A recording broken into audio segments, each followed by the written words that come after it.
So I got this KTM 500 engine for free.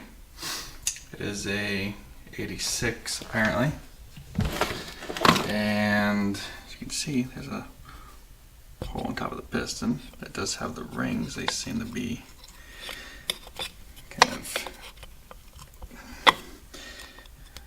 they're not coming out of there, so they kind of seized in there a little bit. I'm not sure if it's dirt or what, but I mean, the piston definitely looks like probably should get a new one, scuffed up a bit. So listen to this.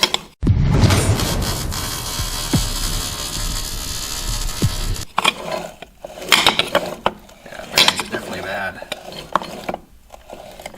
You can hear all the dirt in there. There's a lot of dirt in there and mud, as you can see. So I definitely would say that needs a complete rebuild. There's a piece of fleck or something right there. Connecting rod. It's all dirty. Oh, look at that. Look how bad up and down that is. But you have to check side to side how the up and down is. Crazy. Yeah, completely muddy in there. So what does this need? Well, definitely needs needs completely rebuilt, obviously. So let's check it out then. So it's got it's not seized.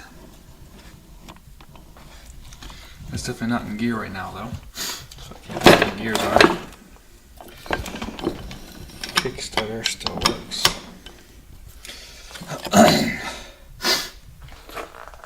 These bolts are rusted up. Let's see there's no reblock. Not that that matters too much. This looks to be in okay shape. This thing. Let's check out the inside here. So inside there, let me actually. So as you can see in there is a little bit of corrosion. Dirt. So I mean the cylinder may, I'm not sure if it's nickel seal or not, but it feels pitted. Oh, must be dirt on it. But as you can see there is some corrosion right there. Otherwise it looks kind of clean, so probably could use a new top end, I would say, you know. Replate it or bore it out or whatever it did. They had this year, I don't know. But it doesn't look too bad, the cylinder, except for all the garbage in it. We have to clean it out, but there is some, as you can see right there, there is some oxidation on the aluminum, so that will maybe cleaned off. So that's about it. Otherwise, this top end's pretty okay. Side case. I mean, it's a good. Let's see. This isn't barely even moving. Yeah, probably okay.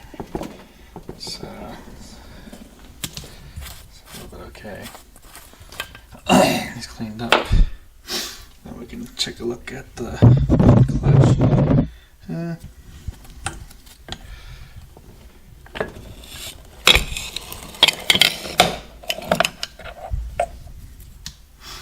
little bit of water in there, as you can see. So now the big thing about these engines was their magnesium. So everyone always wants to know, was the water pump corroded? Because these cases are hard to find. So we're going to take off the water pump and check that out. See, there's a new bolt on top up here. Alright. Well, This piece here seems okay. This outer piece. I don't see anything wrong with it. Except, well, yeah, it's got a little screw in there, but I don't see anything wrong with the outer case. The inner case here. Let's take a look. Definitely some corrosion in there.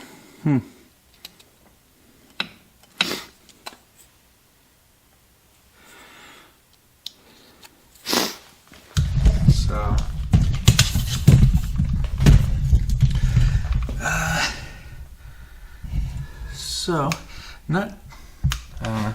I mean, the threads on this bolt here are pretty bad. You see how the threads in that bolt, the bolt over there, they're kind of rotting out.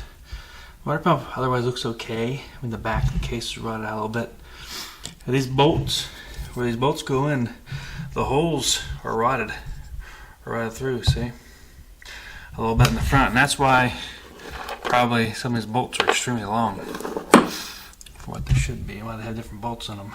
So, yeah, it is kind of rotted out. It's not the worst. My Honda was the worst on this. So it's not that bad. It's not, where the water flows is not rotted out. Like in here. Looks like it's okay. Well, I mean, looks like it's not rotted out to the point where it's going to fail.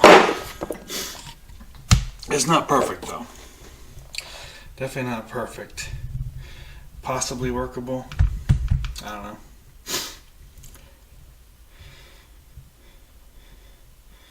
It's not good though. I mean, there's a whole bunch of garbage in there too.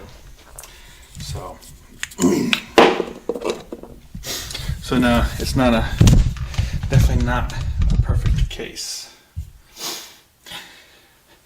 Yeah, these older bikes.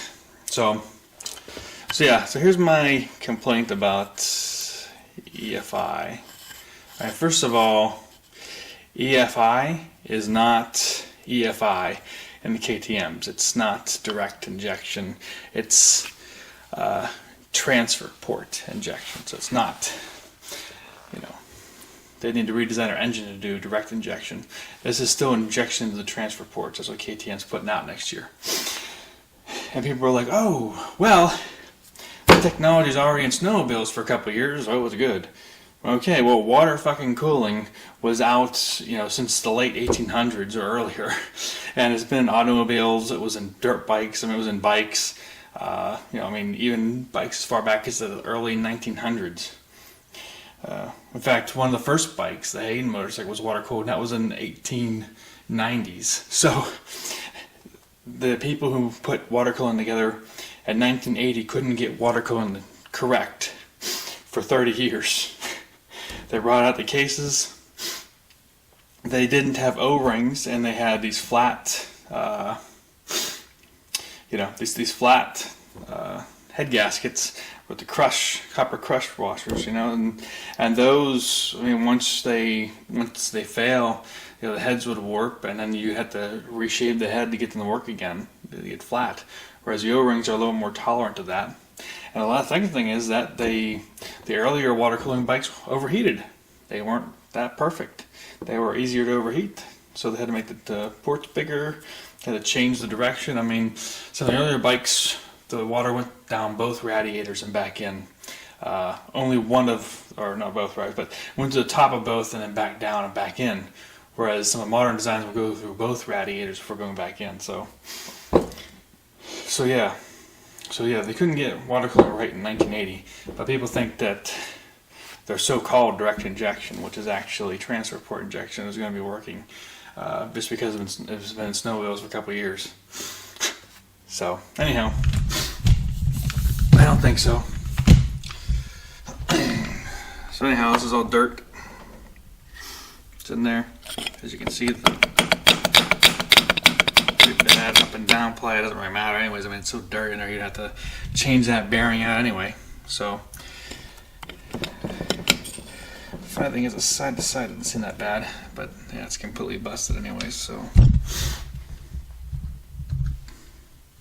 I don't know what's inside the motor. I mean, like I said, I saw the clutch. Like I said, there was some water droplets on top of it, so I think there is some water inside the bottom end. I don't know how much. I have to drain it to see if it's just droplets or what it is. But there was droplets of water on top of the clutch, so yeah, that is this bike, or this engine here.